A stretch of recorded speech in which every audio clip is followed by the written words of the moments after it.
Buenas tardes, soy Paloma Garrido Soler de la Universidad Miguel Hernández para la asignatura de TICS. Nuestro trabajo se titula Atenas, la polis democrática. En primer lugar, vamos a hablar del índice.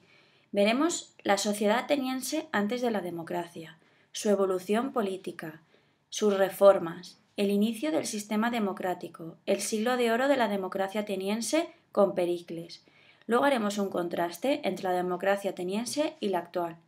Realizaremos a continuación dos actividades en clase con los alumnos y para finalizar los alumnos tendrán que hacer una exposición oral. Utilizando el Slicer vamos a ver este PowerPoint de Atenas, la polis democrática. En primer lugar, tratamos la sociedad ateniense antes de la democracia. La sociedad ateniense se divide en tres: la aristocracia, que era una minoría terrateniente muy rica, que ocupaba todos los cargos políticos y los privilegios. Luego estaban los ciudadanos no aristócratas, que estaban enriquecidos con el comercio y la industria y disputaban los privilegios a la aristocracia. Y luego el resto de la sociedad era la mayoría pobre. Eran pequeños propietarios o jornaleros sin tierras y endeudados. En cuanto a la evolución política, destacamos la aristocracia con Arcontes y Areóago y la crisis de Dracón y Solón, que no se soluciona. Luego llegó la tiranía con Pisístrato a favor de los desposeídos. Y finalmente llegamos a la democracia con la reforma de Clístenes. Las reformas que tuvo la sociedad ateniense vemos que aparece Dracón, Solón y Pisístrato. Dracón codifica las leyes, pero no soluciona los problemas entre eupátridas y el resto de la población. Solón realiza el acceso al gobierno de los no aristócratas, la plutocracia. Libera a los campesinos de las deudas de sus hipotecas y prohíbe la esclavitud por deudas.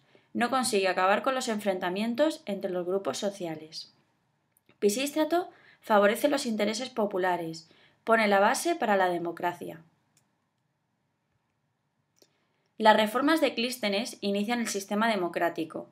La asamblea discute y vota las leyes. Está compuesta por ciudadanos atenienses divididos en 10 tribus territoriales.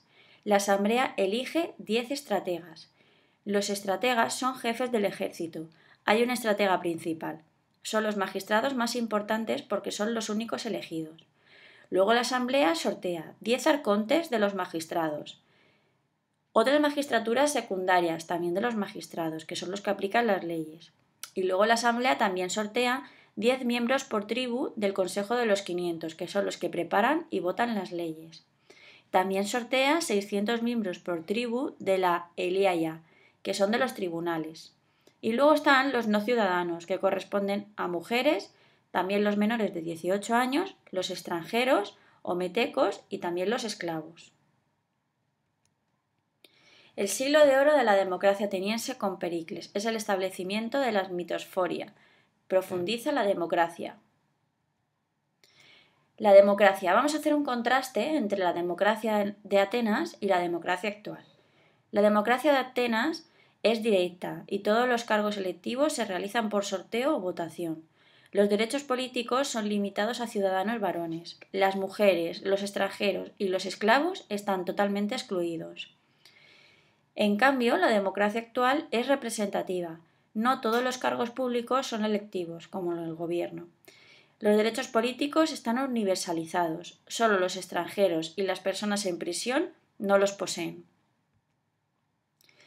A continuación vamos a realizar las actividades. La primera actividad consiste en cuestionarnos quiénes participan en Atenas. Como ya hemos comentado, la sociedad griega se divide entre los ciudadanos y los no ciudadanos.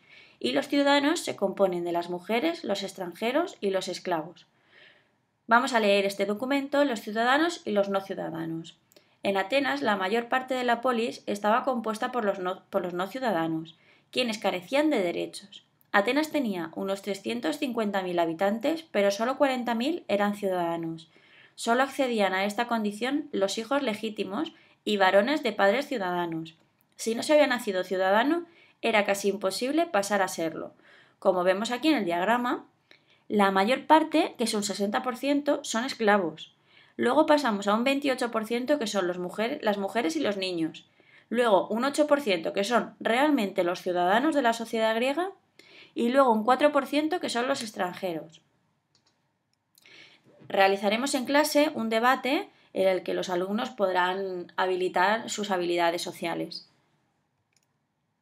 La siguiente actividad es un análisis de las fuentes históricas.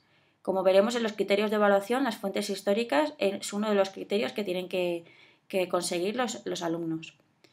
Vamos a leer el documento 2. La democracia y la política en Atenas. En Atenas la democracia se vivía de manera intensa. Los ciudadanos tenían muchos privilegios, pero también irrenunciables deberes. Por ejemplo, cada ciudadano tenía la obligación de asistir a las asambleas, escuchar, opinar, debatir y votar. Vivir la democracia era un compromiso para toda la vida.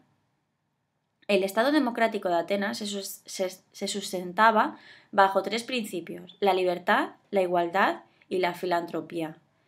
Para el ciudadano ateniense, el concepto de libertad era absoluto y solo se restringía por el mandato de la ley.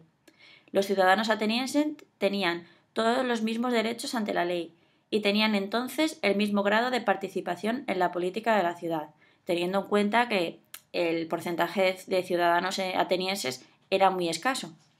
El ejercicio de la democracia se regulaba a través del sistema de participación por sorteo.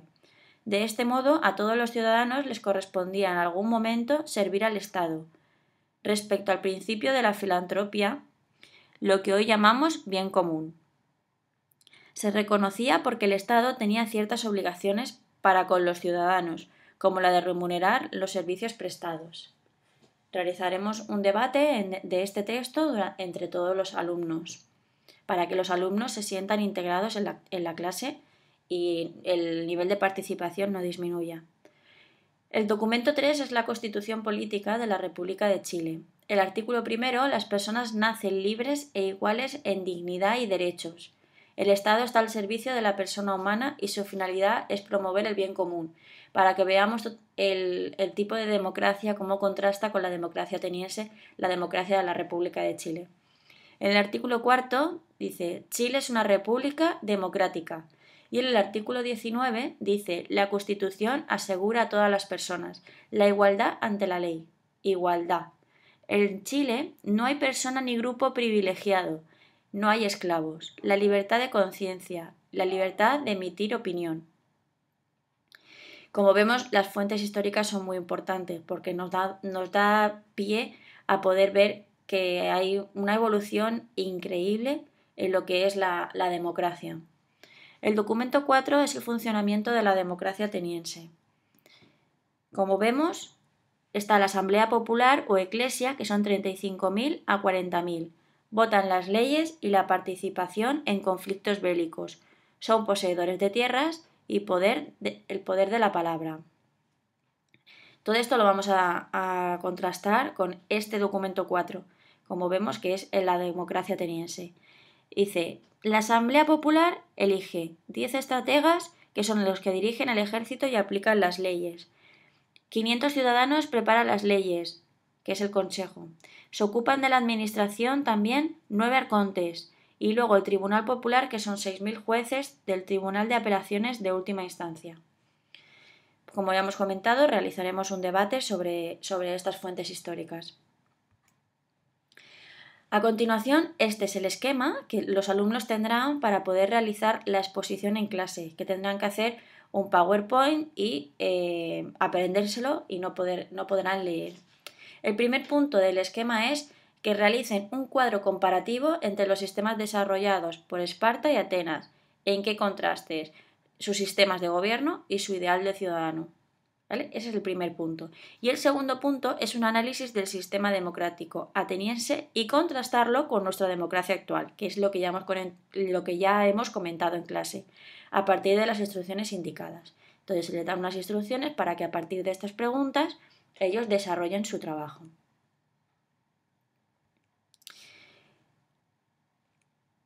Ahora vamos a ir a internet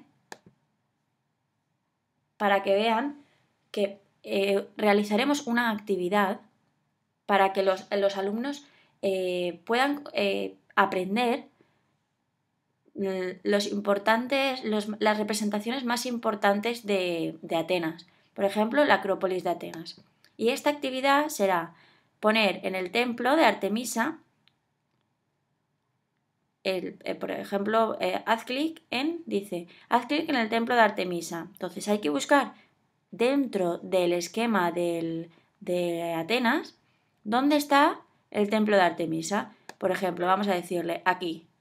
Dice, haz clic en el pórtico, nos hemos equivocado, era aquí.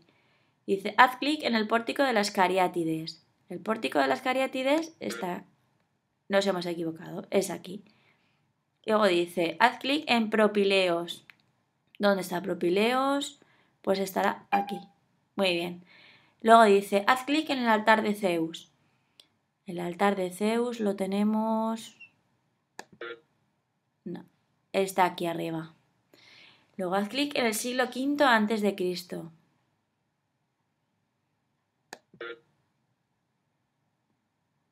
La construcción. Luego está el templo de Atenea Nike. El templo de Atenea Nike lo tenemos aquí, el templo de Atenea Nike. Esto nos sirve para aprender a partir de una actividad, que esto hace que los alumnos se sientan más integrados en la clase y que sobre todo tomen parte de la teoría y que no les sea aburrido. Pues nada, muchísimas gracias por su atención y un saludo.